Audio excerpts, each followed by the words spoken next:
Hey, well, it's great to see everybody today. Glad that you're with us this morning. I have a friend who years ago went out and visited one of these dude ranches out west. They had horses, and he loved the sign that they had at the entry to the ranch. He tells me about it every time he sees me. He says, the sign said this, said, horses for everyone.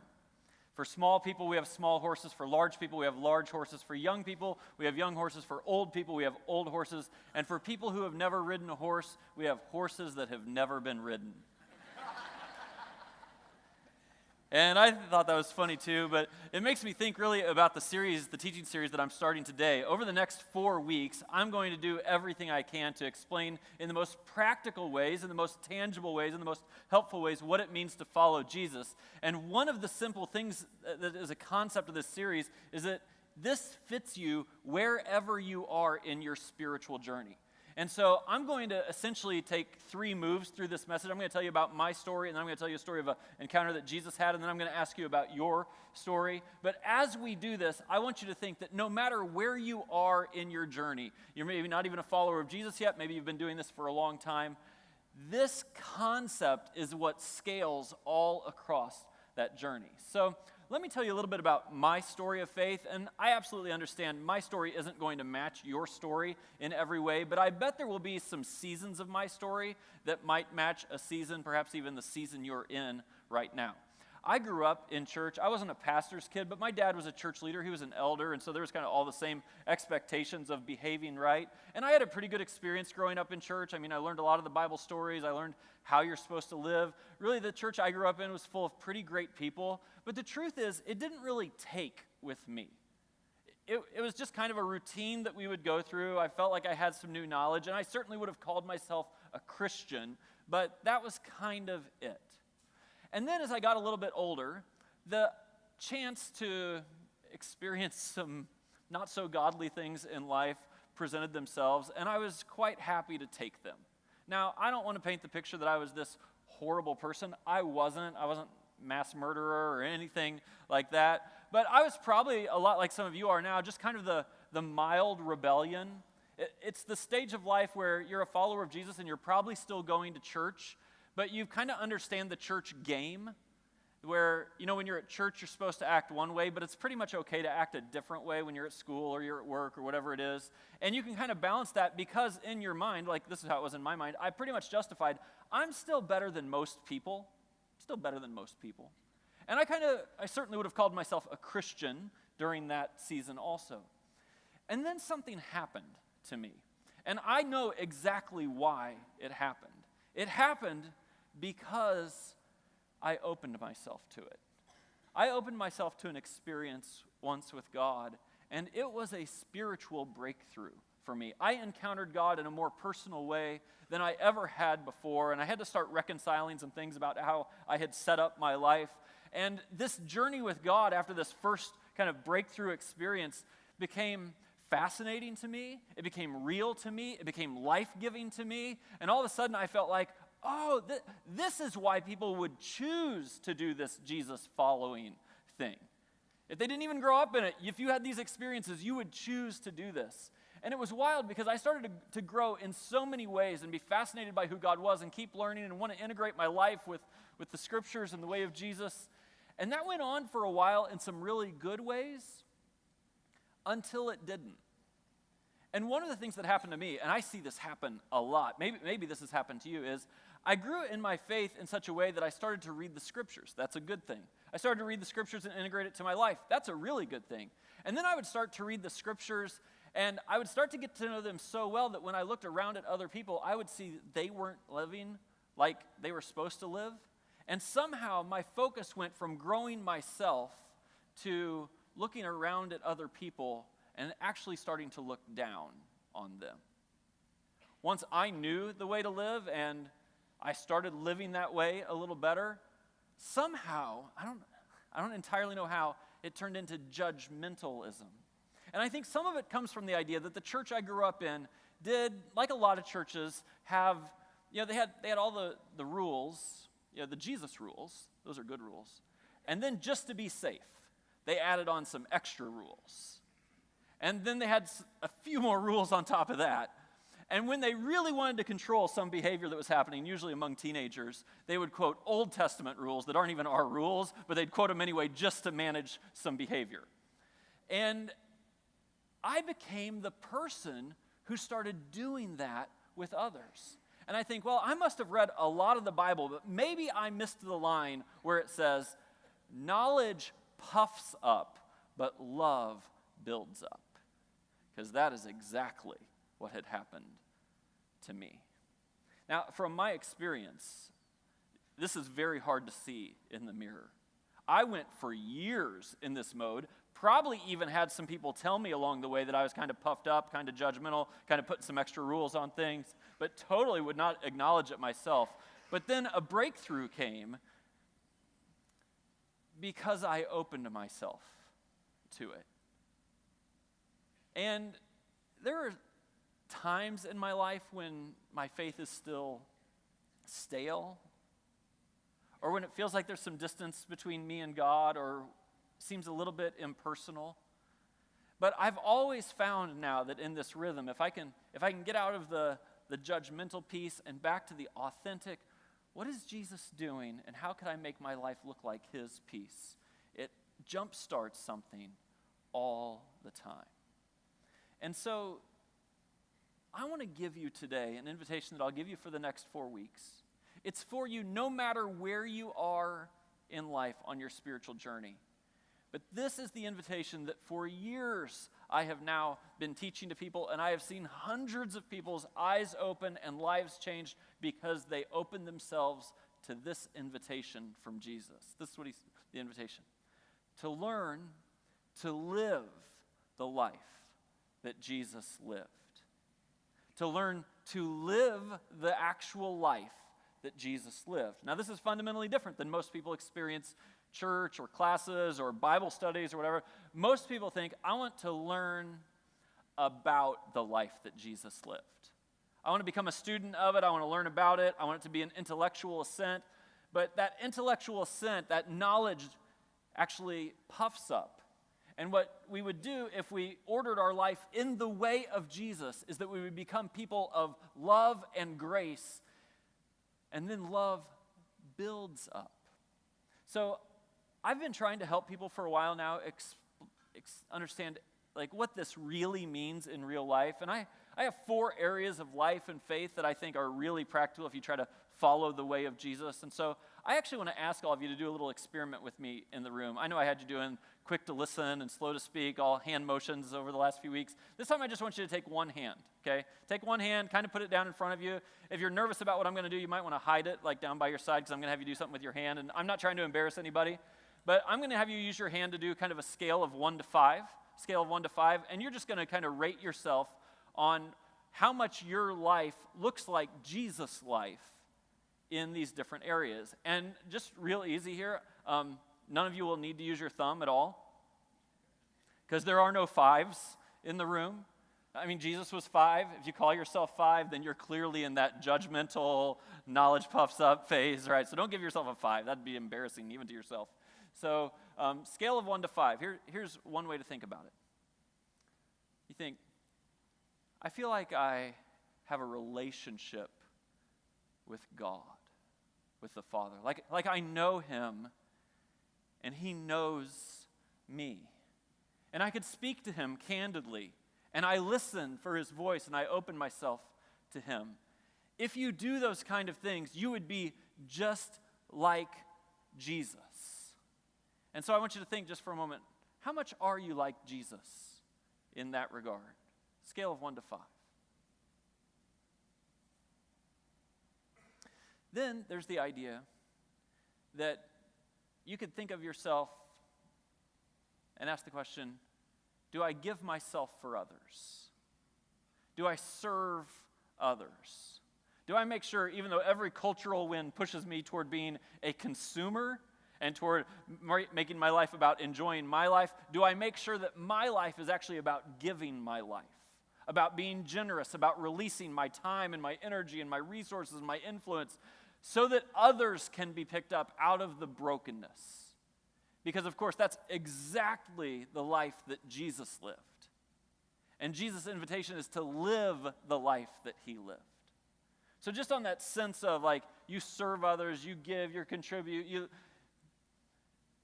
scale 1 to 5. Where are you? Then I want you to think about this. Jesus had a tremendous group of friends. And he decided that he was not going to live life solo, that he would live life with people around him who would encourage him, maybe who would challenge him. Certainly he would encourage them and challenge them. This was like a brotherhood. This was like a sisterhood. This was like my people. He had a group of people he was able to share life with, and it seems like he did that very intentionally. He made sure that he was engaging in relationships where truth and life meet together. And I want us to construct our lives in the same way that Jesus did. So in terms of having like your group of people who talks to you honestly and listens to you and you do life together, how you doing? Scale of 1 to 5. And then there's this part of Jesus' life. I mean, Jesus himself said, I came to seek and save those who are lost. And one of the things about Jesus' life that you'll notice over and over is that every chance he had to engage in a relationship with someone who is not religious, someone who seemed far from God, someone who was disinterested in faith, didn't believe, wasn't a good religious person, every chance Jesus got, he would do everything he could to engage them, build a bridge to them, accept them, love them, and lead them toward this life with God. And so when we construct our lives in the way of Jesus, one of the critical things that sometimes disappears after years of faith and never should is that you're the kind of person who's regularly having conversations with people who are not followers of God, but who you love and accept and walk with so that you could show them what it means to be a follower of God. Scale of 1 to 5. What is that for you? You see, and here's the thing. You might be a 1 on every one of these. You might be a 4 on 1 and a 3 on 1 and a 1 on 1 and all of them. It doesn't matter. The way we learn to take steps toward our life looking like Jesus is that we respond to his invitation to us. We open ourselves to it. And we say, you know what? That makes sense. I'd like to experience that in my life. And in this story that we're going to encounter with Jesus, you'll see that it scales from beginning to end. Let's follow the story. This is from Matthew chapter 9. It says, as Jesus went on from there, he saw a man named Matthew sitting at a tax collector's booth. Now, a couple interesting things here. First of all, the reason he's sitting at a tax collector's booth is because he is a tax collector. And I don't think there's a way I can paint for you the image of what it would have meant to be a tax collector in Jesus' day. But you were on the outside looking in. You had betrayed your own family and countrymen. It was bad. I think if you have a picture the guy who's like 22, 23 years old, he's hanging out behind a gas station over here and he's selling drugs to your middle school kid. Like, as much as you would hate that person who does that kind of thing, that's how tax collectors would have been felt about. And Jesus encounters him. Now, I don't want this to be lost on you. I just mentioned to you that this story is recorded in what we call the Gospel of Matthew. The guy that Matthew is writing about here is himself. It's where he started, but it is clearly not where he ended. And so Jesus visits this tax collector. Now, he could have said a number of things to this tax collector at the tax collector's booth. If it was me, I probably would have said, bet your mom's proud of you. All right, but Jesus is nicer than I am, so he didn't say that. Here's what Jesus said to him. He said, follow me. Follow me. This is very important to me. I need everyone in the room to hear this. Because what I'm very confident Jesus is saying to you today, no matter where you are on this journey, even if you're a 23-year-old guy who sold drugs to middle school kids on Friday, the invitation of Jesus to every single person in this room is a very simple invitation. He says, follow me. He doesn't say, learn about me. He doesn't say, go to church. He doesn't say, clean up your life. He doesn't have a list of rules. He says, hey, I'm going to live this life. You pay attention to the life that I'm living, and I'd like for you to come live it with me. Live it with me. Do life like I'm doing it. I'll show you how. Follow me. If you've been around Suncrest very long, you may or may not have noticed this. I almost never use the term Christian to describe people who are Christians. I almost always use the term follower of Jesus. And I'll even distinguish it this way. Some of you are followers of Jesus, some of you aren't followers of Jesus. And this language is very intentional because the word Christian sometimes becomes a title that anyone can attach to themselves that's completely detached from their experience with Christ himself. But if you are a follower of Jesus, then you actually have the chance to walk in the way of Jesus. And you'll need to follow Jesus just like I'll need to follow Jesus, whether you don't even believe in him, whether you're starting to figure out what this faith looks like and you want to become more like him, whether you've gotten to the point of your life where you know most of the rules and you start to be judgmental toward others. It all scales. Follow me. And Matthew got up and he followed him. Now, interestingly, Matthew followed Jesus right to Matthew's house. While Jesus was having dinner at Matthew's house, many tax collectors and sinners came and ate with him and his disciples. Now, can you picture this? I told you a little bit ago that Jesus just had this heart, like it was like the mission of his life to make sure he was connecting with people who weren't like him. Jesus would willingly, continuously put his own reputation on the line. And he would communicate to people, my reputation isn't the biggest thing here. You, connecting with you, loving you, welcoming you, asking you to step into this life, that's way bigger than me trying to manage my reputation for what people might think if I go to your house and eat. Now, this verse tells us that tax collectors are the worst. I mean, look at even how the phrase goes. This shows up all over the New Testament. This is tax collectors and sinners. It's like the sinners are like, yeah, we're sinners, but we're not tax collectors. And this is the setting that Jesus finds himself in. Now, it's interesting that Jesus is incredibly comfortable in a setting with people who are awful.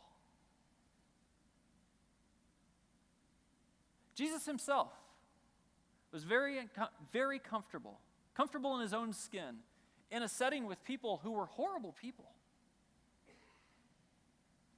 And it's interesting that the people who were horrible people could take a sense that Jesus was comfortable with them, and they actually really liked Jesus, even though they were nothing like him. Now, they're just having a great dinner, right? Matthew would eventually become one of Jesus' followers and write one of the Gospels, but something else happens on the scene here.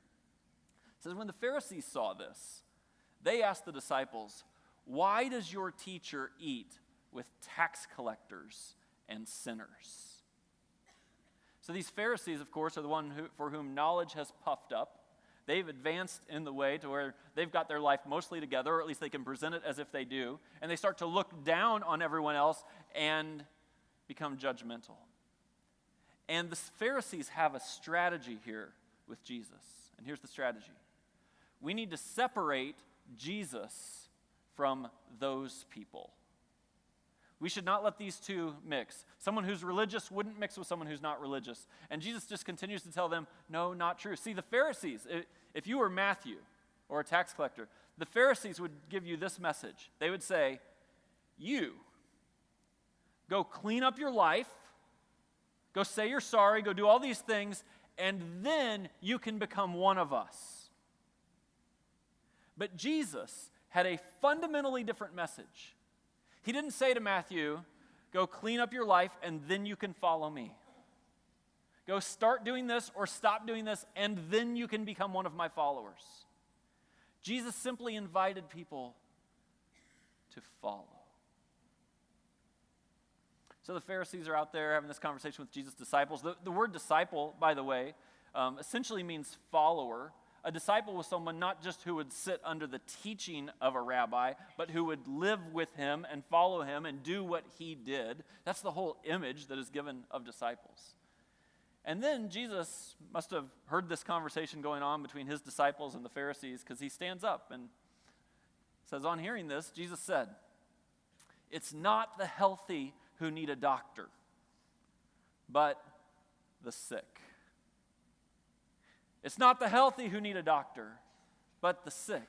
Now, again, just kind of imagine this setting with me. Jesus is saying this, of course, to make a point to the Pharisees, but guess who's overhearing him? Like Matthew, right? So Jesus is saying, hey, it's not the healthy who need a doctor, it's these sick people right here. And I can probably imagine like Matthew kind of standing up like, Jesus, did you just call us sick? And Jesus would totally be like, yes, I just called you sick. You were collecting taxes just an hour ago. Like, that's horrible. You shouldn't be doing that. You're totally sick. And I think Matthew would have said, you know what, you're right, Jesus, that is sick. And look around at all his friends, like, we're sick, aren't we? Yeah, we need this guy. Like, there's an honesty in this to say, yeah, transformation does, that's where this is going.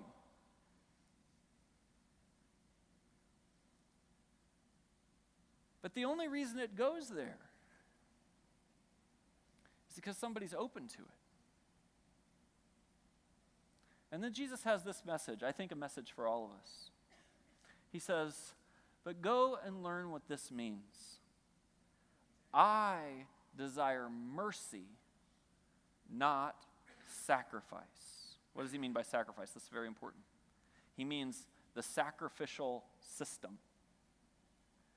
All the religious people around him were good Jewish religious people. They would faithfully go and make their sacrifices. They would go to church. They would go to temple. They would have their experience with God. But for them, it had been reduced into kind of a weekly experience where they go through the motions and they go through what everyone thinks are the religious things. And Jesus says, you're missing it. You are missing it.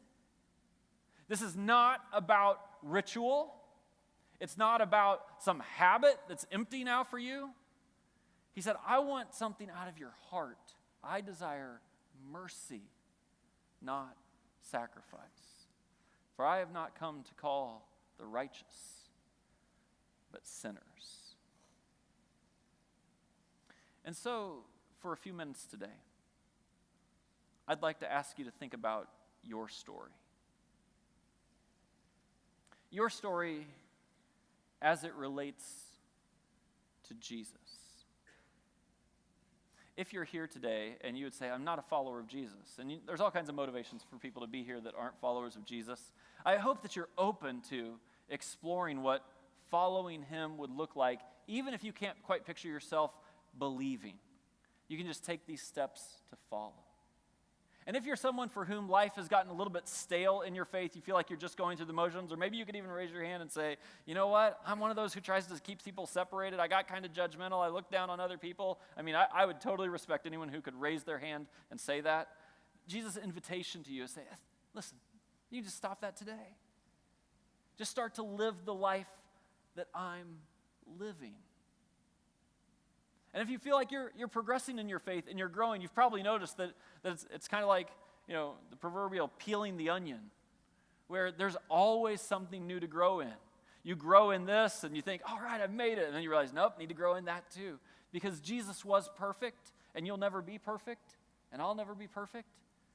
But this totally scales. And here's what I want you to know today about following Jesus. Following Jesus is extraordinarily relational. It's extraordinarily relational. People don't become great followers of Jesus by sitting in a classroom.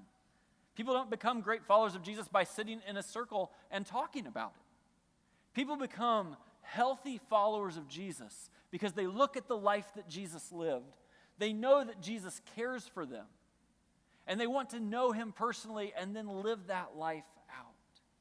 There's all kinds of images of this in the scripture. I'm going to skip from Matthew over to John for a moment. Let me give you 3 images that Jesus gives us about this life of following him.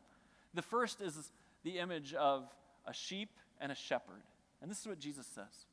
My sheep listen to my voice. I know them, and they follow me. And this is Jesus' invitation to you. He says, yeah, you're kind of like a sheep. But the sheep, they listen. There's something beautiful and relational. They listen to the point where they know my voice.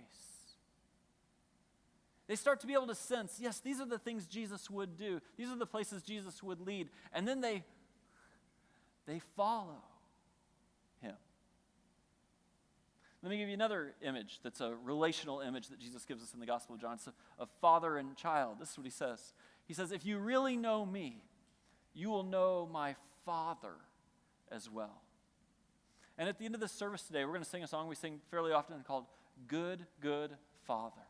And I understand that's a contrast for a lot of you, that God is a good father in contrast to the earthly father that you had. For some of you, you had a great earthly father, and it's so much easier to build this bridge. But here's what I know about you and God. He wants to know you and to be known by you. He wants to love you and be loved by you like a father would do. He wants to forgive you when you've done something wrong. He wants to teach you the right way. He wants to be that whisper in your ear that helps you become everything that you can be. That's who God is, and following Jesus is relational with God. And then Jesus gives us one more image in John chapter 15. It's the image of a vine and some branches. Here's what he says. He says, remain in me as I also remain in you. No branch can bear fruit apart from itself or by itself. It must remain in the vine. Neither can you bear fruit unless you remain in me. I am the vine, and you are the branches. He says, I'm the trunk of the tree. I'm the main part of the vine. And then you're going to go out as branches. And here's the thing. You have to stay connected to me. You have to stay in a relationship with me. You have to stay in sync with me. I want you to live the life that I live. Follow me wherever I go. Know me so I can know you. Remain, abide, rest in me. That's at the very core of following Jesus. And so, I want to ask you to think today particularly about your relational connection with God. The phrase that we use around here is that we would cultivate a personal relationship with Jesus. And the word cultivate is a very particular word. What you know about every one of your relationships is you can't force relationships. What you know about every one of your relationships is you can't manufacture relationships. And that's, of course, true with God. But what you absolutely can do with every relationship is you can open yourself to it. That's what the cultivation of the soil is all about. We pull out some weeds, we soften up the soil, we give the right fertilizer, and now your heart and soul, your life and mine, becomes an open environment where when we listen, God leads us. And so I want to ask you today to think about something this week. Here's what I want to ask you to think about. Listen for the next gap between your life and Jesus. I want you to listen to him. And maybe this is as simple as starting every morning with kind of an open-handed prayer to say, God, I'm listening. God, I'm open. God, I want to notice what you're doing, and I want to hear what you have to say. And God, if you'll get my attention, if you'll speak into this open heart and soul that I have, I want you to know I'm in for following.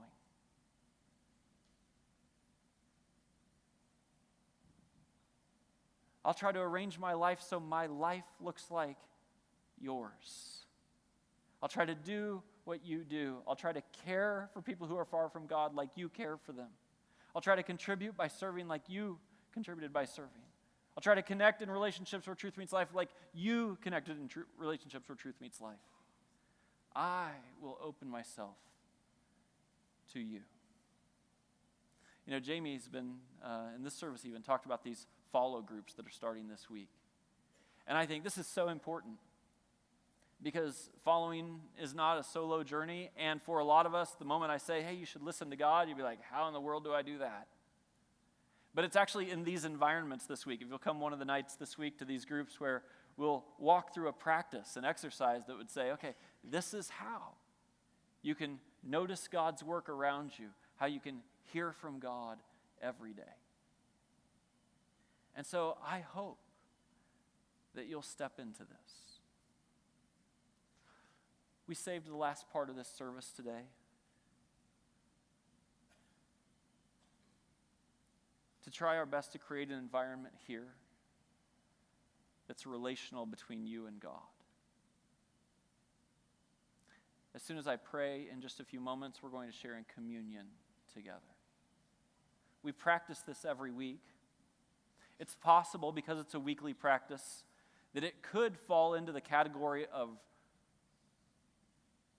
dismissed ritual. But this is the chance for us to quiet ourselves, to encounter the love Christ had for us through his body and blood, and say, God, I am open to following you, to you speaking to me listening to you. God, whatever you bring to mind during this time, I will receive it as a message from you. And so I pray that as we share in communion, and then we listen to a song, and then we worship together, if you've ever had trouble picturing God as relational as your Father, that you would do that. Let me pray for us right now. God, thanks for your goodness to us.